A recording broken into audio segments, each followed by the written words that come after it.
کائنات کے نبی ہیں، یہ وہ ہیں جنہیں آج امت نے بھلایا تو ذلتوں اور پستیاں ان کا مقدر بن گئیں، یہ تیل کے مالک بنے، اللہ نے انہیں ذلیل و رسوا کر کے دکھا دیا، یہ سونے چاندی کے مالک بنے، یہ زمینی ذخائر کے مالک بنے، پر انہوں نے اپنے نبی سے بے وفائی کی، اس کی زندگی کا مذاق اڑایا، اس کی زندگی کو گھروں سے نکالا، بازاروں سے نکالا، یونیورسٹیوں سے نکالا، عدالتوں سے نکالا، ایوانوں سے نکالا، شہروں سے نکالا، دیہاتوں سے نکالا، جسم سے نکالا، لباس سے نکالا، معاشرت سے نکالا، سیاست سے نکالا، تجارت سے نکالا، زراعت سے نکالا، عدالت سے نکالا، جو تمہارے لیے آیا اور تمہارے لیے پگھل گیا، روتے روتے بے حال ہو گئے، لاؤ ایسی وفاؤں والا، لاؤ ایسی کوئی رونے والی ماں دکھاؤ، کوئی ایسا رونے والا باپ دکھاؤ، کوئی ایسا تڑپنے والا وجود دکھاؤ جو نافرمانوں کے لیے بھی آنسو بہائے، جو بھی ہے جو باغیوں کے لیے بھی تڑپ تڑپ کے اللہ کو منائے۔ کوئی نبی ایسا رویا ہو بتاؤ، کوئی ماں ایسے تڑپی ہو بتاؤ، لیکن پوری امت کے مرد عورت کے ہاتھ میں توری تار کا خنجر ہے اور اسی کے سینے پر وار ہیں، جو سینہ انہی کے لیے جل جل کے کباب ہو گیا تھا، اسی زندگی پر وار ہیں جو زندگی ان پہ فدا ہو گئی تھی، جس کے لیے سونا چاندی کے ڈھیر لگانے کو اللہ تیار ہو، اور پہاڑ سونا چاندی بنانے کو تیار ہو، وہ بھوک سے تڑپ رہے ہیں، گھر میں چارپائی کا آسرا لے کر ہم عائشہ اٹھ کے بیٹھتے ہیں، یا رسول اللہ کیا ہوا؟ عائشہ بھوک بڑی لگی ہے، بھوک بڑی لگی ہے۔ مسجد میں تشریف فرما ہے، چہرے کا رنگ پیلا، کعب بن عجرہ بے ابی انت و امی یا رسول اللہ، میرے ماں باپ قربان یا رسول اللہ، آپ کو کیا ہوا؟ رنگ کیوں بدل گیا؟ دیکھو یہاں انگلی رکھی کا کاٹ، ما دخل جوفی ما يدخل جوف ذات کبد منذ الثلاث، آج 3 دن گزر چکے ہیں، اس پیٹ میں ایک لقمہ داخل نہیں ہوا۔ ان کی امت کا تاجر کہتا ہے جھوٹ نہ بولوں تو روٹی کہاں سے کھاؤں، افسر کہتا ہے رشوت نہ لوں تو روٹی کہاں سے کھاؤں، منڈی کا تاجر کہتا ہے ملاوٹ نہ کروں تو پیسہ کہاں سے کماؤں۔ آپ باغ میں داخل ہوئے، عبداللہ بن عمر ساتھ ہیں، کھجوریں گری پڑی تھی، آپ اٹھا کے صاف کر کے کھانے لگے۔ عبداللہ تو نہیں کھاتا؟ کہا جی مجھے بھوک نہیں۔ کہ عبداللہ مجھے بھوک لگی ہے، آج چوتھا دن ہے میں نے کچھ نہیں کھایا، چوتھا دن، اور امت پراٹھوں پہ بک گئی، ایک نئے ماڈل کی گاڑی پہ بک گئے، چند ڈالروں پہ بک گئے۔ کب تک زندہ رہو گے؟ کب تک اس پیسے سے کھیلو گے؟ کب تک گھر کی چھتوں میں پناہ دے گی؟ کیا قبر کا گڑھا تیار نہیں ہے؟ کیا کفن بازار میں موجود نہیں ہے؟ کیا قبر کے کیڑے ختم ہو گئے؟ قبر کی اندھیری رات پہ سورج چڑھایا ہے، منکر نکیر کمزور ہو گئے ہیں، جنت آگ لگ گئی ہے، جہنم بجھ گئی ہے۔ کب تک؟ کب تک؟ وَمَا الْحَيَاةُ الدُّنْيَا إِلَّا مَتَاعُ الْغُرُورِ كُلُّ نَفْسٍ ذَائِقَةُ الْمَوْتِ وَإِنَّمَا تُوَفَّوْنَ أُجُورَكُمْ يَوْمَ الْقِيَامَةِ، کیا وہ دن نہیں آئے گا؟ فَإِذَا جَاءَتِ الطَّامَّةُ الْكُبْرَى، نہیں آئے گا ہنگامہ؟ فَإِذَا جَاءَتِ الصَّاخَّةُ، وہ چیخ نہیں سنو گے؟ فَإِذَا نُفِخَ فِي الصُّورِ نَفْخَةٌ وَاحِدَةٌ، وہ آواز نہیں آئے گی؟ وہ پھاڑ دے گی پہاڑوں کا جگر، چیر دے گی زمین کا سینہ، زیر و زبر کر دے گی آسمان کی وسعتوں کو، بے نور کر دے گی چاند سورج ستاروں سیاروں کو۔ ہے او میرے بھائیو، کتا ایک وقت تمہارے گھر کھاتا ہے، زندگی بھر تمہارے دروازے پہ گزار دیتا ہے۔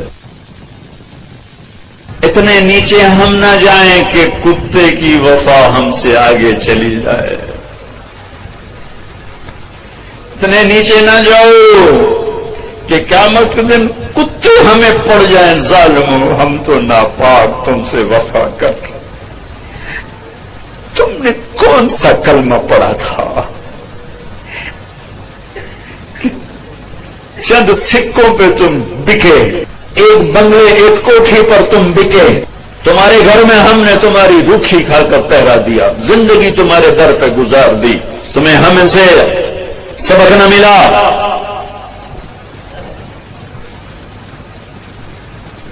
ایک چھوٹا سا کتے کا بچہ کہیں ہمارے گھر آ گیا، ہماری ماں زندہ تھی، باپ فوت ہو گئے تھے، ہم دونوں بھائی غیر حاضر، میری ماں نے نوکروں سے کہہ دیا اس کو روٹی ڈال دیا کرو، وہ اسی گھر کا ہی ہو کے رہ گیا، کبھی آنا جانا ہوتا تو نظر آتا، ہماری ماں مر گئی، اسے تو نہیں پتا چلا کہ مجھے کھانا کھلانے والی مر گئی۔ وہ کتا اسی گھر میں بھوکا پیاسا مر گیا، گھر نہیں چھوڑا، اس کی لاش گھر سے نکلی اور پیغام دے گئی طارق جمیل کو، کہہ دی کہ نمک کے ساتھ یوں وفا کی جاتی، اللہ سے بڑھ کے کون ہے محسن، اللہ کے نبی سے بڑھ کے کون ہے محسن؟ دو ہی تو ہستیاں تھیں جن سے وفا کرنی تھی، ایک اللہ کو اس کا رسول۔ جاؤ یونیورسٹیوں میں دیکھو جوان کیا کر رہے ہیں، کو ایجوکیشن نے کیا قیامت کھا دی ہے، حیا کے جنازے کب کے اٹھ گئے، غیرت کا دامن تار تار، حیا کسی کونے میں آنسو بہاتا کر رہا ہے، صرف زندہ باد مردہ باد سے اللہ کی مدد اترتی تو کب کی اتر چکی ہوتی، جلسے جلوسوں سے اللہ ساتھ ہوتا تو کب کا ہو چکا ہوتا۔ زندگیاں بدلنی پڑیں گی، زندگیاں بدلنی پڑیں گی، اتنی وفا، کتے جتنی وفا پہ آنا ہوگا، چلو انسانوں جیسی نہ صحیح، ایک جانور جیسی کر لو، جانور جیسی، تو ایک دنیا بھی تمہاری ہے، آخرت بھی تمہاری۔ اللہ اقبال کی خبر ٹھنڈی کرے کہ محمد سے وفا تو نے تو ہم تیرے ہیں، یہ جہاں چیز ہے کیا لوح و قلم تیرے۔ پانچویں آسمان پہ ہارون علیہ السلام کھڑے ہیں پھولوں کے ہار لے کر، چھٹے آسمان پر موسیٰ علیہ السلام کھڑے ہیں پھولوں کے ہار لے کر، ساتویں آسمان پر ابراہیم علیہ السلام کھڑے ہوئے ہیں۔ نبی کہہ رہے تھے ہمارے بھائی آ گئے، ہمارے بھائی آ گئے، نبی آ گئے، بھائی آ گئے۔ جب ابراہیم علیہ السلام آئے تھے کہنے کہ میرا بیٹا آ گیا، بیٹا میرا بیٹا آ گیا۔ سدرۃ المنتہا پہ جبریل بھی اٹک گئے، یار اس سے اللہ آگے میرے پاس ویزا کوئی آگے ویزا کوئی نہیں، آج کی زبان میں آگے ویزا کوئی نہیں، بغیر ویزے کے گیا تو جل کے راکھ ہو جاؤں گا۔ پھر میرا اللہ تھا اور اس کا حبیب تھا، سارا عالم۔ تو آپ کو اللہ تعالیٰ نوح علیہ السلام جیسی عمر تو دیتا، اگر آپ کی عمر نوح علیہ السلام جتنی ہوتی تو آج ہم بھی صحابی ہوتے، جو 1450 سال عمر پائی انہوں نے۔ اور سلیمان علیہ السلام جیسا تخت دیتا، ذوالقرنین جیسے لشکر دیتا، کائنات کے سب سے بڑے نبی اور سب سے بڑے فقیر، سب سے بڑے نبی، سب سے بڑے فقیر۔ تو آئندہ آنے والی نسلوں کے لیے ہدایت کا نظام کیا بنایا؟ 1,24,000 صحابہ کھڑے کیے اور ان کو حج کے میدان میں عرفات میں جمع کیا، اور 1,24,000 نبیوں نے جو کام کیا تھا دعوت دینا، وہ اپنی امت کو منتقل کیا۔ فَلْيُبَلِّغِ الشَّاهِدُ الْغَائِبَ، 10 تاریخ کو، پھر 11 فَلْيُبَلِّغِ الشَّاهِدُ الْغَائِبَ، فَلْيُبَلِّغِ الشَّاهِدُ الْغَائِبَ، میرا پیغام آگے پہنچانا تمہارے ذمہ ہو گیا۔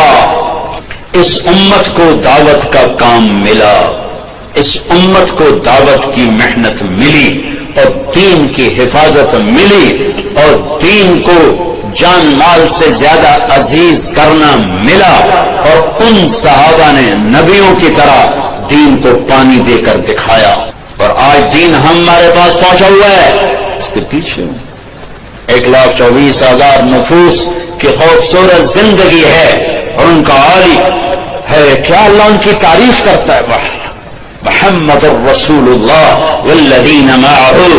یہ جو میرے نبی ہیں، یہ میرے رسول ہیں، جو ان کے ساتھی ہیں نا، یہ کیسے ہیں؟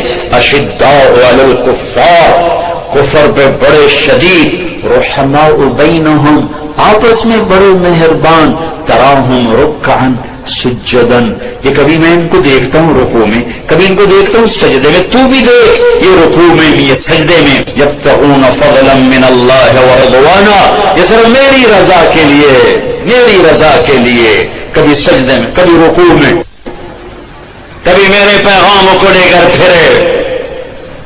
ہائے ہائے ہائے، پھر مجھے اقبال یاد آ گیا، دی اذان نے کبھی یورپ کے کلیساؤں میں، کبھی افریقہ کے تپتے ہوئے صحراؤں میں، شان آنکھوں میں نہ جچتی تھی جہاں داروں کی، کلمہ پڑھتے تھے ہم چھاؤں میں تلواروں کی، نقش توحید کا ہر دل پہ بٹھایا ہم نے، زیر خنجر بھی یہ پیغام سنایا ہم نے۔ یہ صحابہ اس کی تعبیر بنے، کبھی عرش پر کبھی فرش پر، کبھی ان کے در کبھی در بدر، غم عاشقی تیرا شکریہ میں کہاں کہاں سے گزر گیا، کبھی راستوں میں تنہا، کبھی ہوں ورود صحرا، میں جنوں کا ہم سفر ہوں، میرا کوئی گھر نہیں ہے۔ یہ اس پاکیزہ جماعت نے میرے نبی کے پیغام کو اٹھایا اور دنیا کے آباد کناروں تک پہنچایا۔ میں مراکش گیا پچھلے سال، وہاں ایک شہر آصفی اصفا کا بگڑا ہوا، ہائے افسوس، عقبہ بن نافع رضی اللہ تعالیٰ نے تونس میں داخل ہوئے، اور چلتے چلتے چلتے چلتے مراکش، اور مراکش کے آگے بحر اوقیانوس دیکھا تو بے قرار ہو کے گھوڑا ڈال دیا۔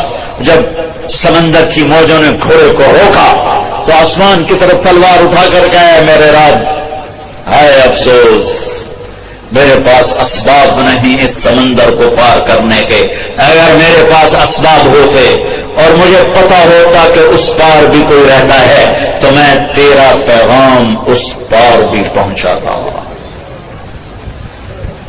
الجزائر میں سوئے ہیں، ابو رویفہ انصاری لیبیا میں، ابو زمعہ بلبی تونس میں، ابو لبابہ انصاری تونس میں، ابو زمعہ حدیبیہ میں اللہ کے نبی کے حجام تھے، آپ کا استرا، آپ کے سر پہ استرا پھیرا، ابو زمعہ، ان کی قبر کے ساتھ اللہ کے نبی کے بال بھی جو ان کے ساتھ ہمیشہ رہتے تھے وہ بال بھی وہیں دفن ہیں۔ میں کیروان گیا ابھی جنوری میں تو وہاں زیارت کی قبر کی، ایک جماعت اٹھی نبیوں کی طرح جنہوں نے اللہ کے پیغام کو دنیا کے آخری کنارے تک پہنچایا اور دنیا میں جنتی ہونے کا ٹائٹل لیا۔ آپ مسجد میں داخل ہو رہے تھے، آپ کے دائیں طرف ابوبکر تھے، بائیں طرف عمر تھے، لوگ سامنے بیٹھے تھے تو آپ نے ان کے یوں ہاتھ پکڑ لیے، کہا دیکھو ہکذا نحشر یوم القیامہ، قیامت کے دن ہم تینوں ایسے اٹھائے جائیں گے کہ میرے دائیں طرف ابوبکر ہوگا، میرے بائیں طرف عمر ہوگا، ہم ایسے قیامت کے دن اٹھائے جائیں گے۔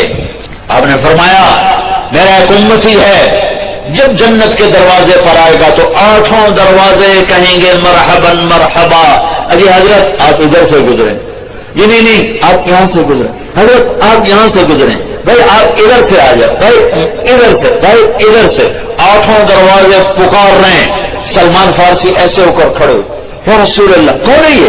آپ نے کہا یہ ابو بکر بن ابی قحافہ، یہ ہے ابو بکر بن ابی قحافہ جس کو جنت کا ہر دروازہ کہے گا ادھر ادھر ادھر ادھر ادھر۔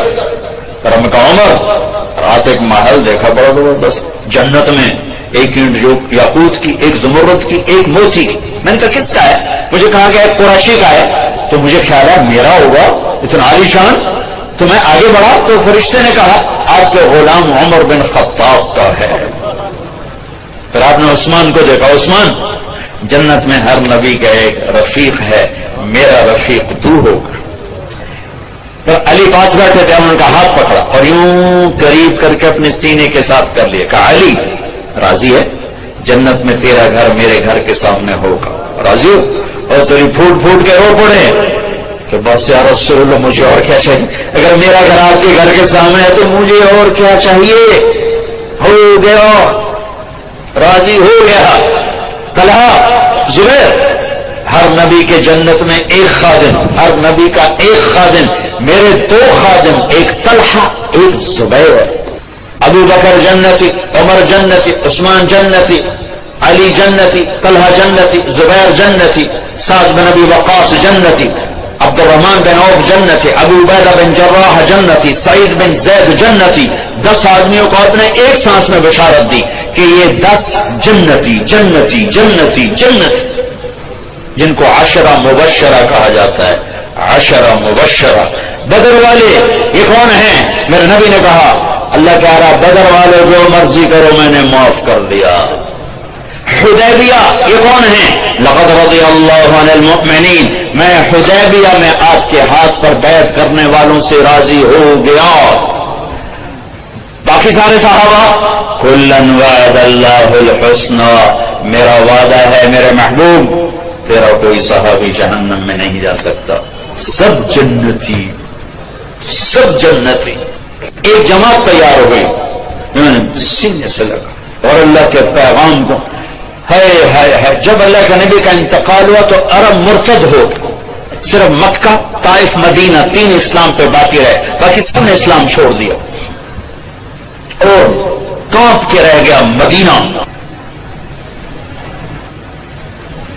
1400 سال میں 2 آدمیوں کے بارے میں ایک بول کہا گیا جو میں سنانے لگا ہوں۔ 1400 سال میں صرف 2 آدمی، لولا ابو بکر لما عبد اللہ، اگر ابو بکر نہ ہوتے تو دین مٹ جاتا، اللہ کا کوئی ماننے والا نہ رہتا۔ پھر کوئی 200 سال کے بعد، لولا احمد لما عبد اللہ، اگر احمد بن حنبل نہ ہوتے تو اللہ کا نام لینے والا کوئی نہ باقی رہتا۔ یہ 2 آدمیوں کے بارے میں تاریخ بولی ہے، سب کے فضائل ہیں، پر یہ لفظ 2 آدمیوں کو ملا ہے، ایک صدیق کو، ایک امام احمد بن حنبل کو۔ اس کے پیچھے پوری تاریخ ہے، ابھی موقع نہیں اس کے بیان کرنے کا، لیکن پوری تاریخ ہے۔ سارا عرب مرتد ہو گیا، مدینہ ہل کے کانپ کے رہ گیا۔ ایک صدیق کا دم تھا جس نے مدینے کو بھی سنبھالا، ایمان والوں کو بھی سنبھالا، اور مرتدین کے سامنے بھی سیسا پلائی دیوار بن گئے، آخری چٹان بن گئے، اور ہر کفر کی آندھی کا رخ پھیر دیا، ہر ارتداد کے حملوں کا منہ موڑ کر انہیں ہوا منبثہ کر دیا۔ ایک دفعہ نکلے، پھر دوبارہ نکلے، تیسری دفعہ نکلنے لگے تو حضرت علی نے گھوڑے کی لگام پکڑ، کشم سیفک ولا تفجعنا بنفسک۔ ابو بکر، میں تمہیں اللہ کے نبی کا قول یاد دلاتا ہوں جو احد کی جنگ میں انہوں نے تمہیں کہا تھا، وہی آج میں تمہیں کہتا ہوں، اپنی تلوار نیچے کر لے، اپنی موت سے ہمیں تکلیف میں نہ پہنچا، تو مر گیا تو اسلام کا سنبھالنے والا کوئی نہ ہوگا۔ تو ابو بکر صدیق نے گھوڑے کی لگام چھڑائی، کہا علی میرے بارے میں مجھے کوئی نصیحت نہ کر، میں اپنے ہوتے ہوئے دین میں کمی برداشت نہیں کر سکتا۔ پھر نکل گئے، یہاں تک کہ ارتدا 1 سال ایسے گھومی ہے جنگ کی چکی، ایک پل چین نہیں تھا، لیکن 1 سال میں سارے ارتداد کی آگ کو ٹھنڈا کر دیا۔ اور پھر 1 سال کے بعد شام کی طرف، عراق کی طرف بھیجا ہے صحابہ کو اللہ کا پیغام دے کر کے جاؤ اقوام عالم کو اللہ کا پیغام۔ یہ فاتح بن کے نہیں نکلے تھے، ملک فتح کرنے نہیں نکلے تھے، یہ اللہ کا پیغام لے کر نکلے تھے۔ بھائیو، دنیا میں دین کے زندہ ہونے کا سبب نبیوں کی محنت دعوت، جس کو صحابہ نے زندہ کیا تو 3 براعظم میں اسلام کی شکلیں قائم ہو گئی۔ پھر امت نے بھلا دیا، اتنا بھلایا کہ بھولنا بھی بھول گئے۔ مدت ہوئی سیاد نے چھوڑا بھی تو کیا، تاب پرواز نہیں، راہ چمن یاد نہیں۔ تبلیغ کا کام ایسا چھوٹا، دعوت نکلنے والے کو بھی نفع دیتی ہے، سننے والے کو بھی نفع دیتی۔ صدیوں کے بعد اللہ نے دعوت کا کام زندہ کیا، اور بر صغیر میں دعوت کبھی مٹی نہیں، انفرادی چلتی رہی، جبھی تو اسلام باقی ہے۔ اگر دعوت مٹ جاتی تو اسلام ہی مٹ جاتا، لیکن دعوت کا کام چلا انفرادی طور پر، اللہ کے نیک بندے جھنڈا اٹھا کے چلتے رہے۔ صدیوں کے بعد دوبارہ اس تبلیغ کا ذہن اللہ نے زندہ فرمایا، اس دعوت کی محنت سے ہر مسلمان کو یہ ذہن ملا کہ ہاں دنیا میں دین کا پھیلانا بھی میرے ذمے ہے اور دین پر چلنا بھی میرے ذمے ہے۔ ابھی ذہن بنا ہے، ابھی عمل سے بہت دور ہیں، ابھی ذہن بنا ہے، یہ بھی بہت بڑی اچیومنٹ ہے کہ ذہن بنا ہے۔ کچھ تصور ہی نہیں تھا کہ ہم اللہ کو راضی کرنے کے لیے آئے ہیں، آخرت ہماری منزل ہے، اللہ ہماری منزل ہے، جنت ہمارا ٹھکانہ ہے، دنیا گزرگاہ ہے۔ کون جانتا تھا؟ نماز روزے تک بس اسلام رہ گیا تھا، حج عمرے تک اسلام رہ گیا تھا۔ شکاری نے چھوٹا سا آشیانے سے پرندہ انڈے سے نکلا ہی بچہ اٹھا لیا اور آ کر اپنے پنجرے میں بند کر دیا۔ ایک کوٹھالی میں پانی رکھ دیا، ایک کوٹھالی میں اس نے دانا رکھ دیا۔ اس کی آنکھ کھلی تو اس نے پانی اور دانا دیکھا، ایک چھوٹا سا پنجرا دیکھا، اس نے اسی کو اپنا آسمان سمجھا، اسی کو اپنی فضا سمجھا، اور دانے اور پانی تک جانا اپنی زندگی کی پرواز سمجھا، تو اسی میں وہ پروان چڑھ کے اسی کا وہ عادی ہو گیا۔ ایک دن شکاری کو رحم آیا، اس نے اگر پنجرے کا دروازہ کھولا تو بچے جا اپنی فضاؤں کی طرف لوٹ جا، اپنے چمن آشیانے کی طرف لوٹ جا، تو وہ پرندہ بڑی معصومیت سے کہتا ہے تاب پرواز نہیں، راہ چمن یاد نہیں، مدت ہوئی صیاد نے چھوڑا بھی تو کیا، تاب پرواز نہیں، راہ چمن یاد نہیں۔ میرے دوست، تو نے مجھے اس وقت چھوڑا ہے جب میں اڑنا بھی بھول چکا ہوں اور اپنے چمن کی راہیں بھی بھول چکا ہوں، اپنے آشیانے کو بھول چکا ہوں، بس مجھے اسی دانے پانی پہ رہنے دے، اسی پنجرے میں پھڑ پھڑانے دے، یہی میری دنیا ہے۔ یہ دکان کا پنجرا، یہ فیکٹری کا پنجرا، یہ وزارت کا پنجرا، یہ روٹی کا پنجرا، یہ پانی کا پنجرا، یہ گاڑیوں کے پنجرے، ان کو کہتے ہیں نکلو، وہ کہتے ہیں تاب پرواز نہیں، راہ چمن یاد نہیں۔ ایک فون آیا، میں روم سے واپس آ رہا ہوں پاکستان کے لیے، ایئرپورٹ پر فون آیا کہ جی میں ملک نعیم بول رہا ہوں، میری زندگی بدل گئی، میری زندگی بدل گئی۔ میں شراب بیچتا تھا، آپ بیان کر کے گئے، میں 2 راتیں سو نہیں سکا، میں نہیں سو سکا، آخر میں اپنے ضمیر کی آواز کو نہیں دبا سکا، میں نے سب کچھ توڑ پھوڑ دیا ہے اور میں نے سب ختم کر کے توبہ کی ہے، اور مجھے یوں لگتا ہے کہ میں نہا کے فریش ہو کے باہر آ گیا ہوں، مجھے سکون آ گیا، مجھے سکھ آ گیا ہے۔ کہو نہ پولی، جرم سے نفرت کرو مجرم سے نہیں، شراب سے نفرت کرو شرابی سے نہیں، جھوٹ سے نفرت کرو جھوٹے سے نہیں، برائی سے نفرت کرو برے سے نہیں، تو تمہیں بڑے بڑے ہیرے ملیں گے، بڑے بڑے ہیرے ملیں گے۔ جو گندگی میں پڑے ہوئے ہیں صرف ان کو دھو کے سجانے کی ضرورت ہے۔ جس انسان مرد عورت کے اندر کلمہ ہے وہ بہت قیمتی ہے، چاہے کوئی اسٹیج پہ ناچ رہی ہے اور چاہے کوئی جوئے کا اڈا چلا رہا ہے، اندر کہیں نہ کہیں اللہ کی چپ موجود ہے، کوئی آ کے ایکٹیویٹ کر دے، کہیں نہ کہیں محمد رسول اللہ صلی اللہ علیہ وسلم والی چپ موجود۔ میرا اپنا کزن تھا، جوانی میں مر گیا، ساری زندگی پینے پلانے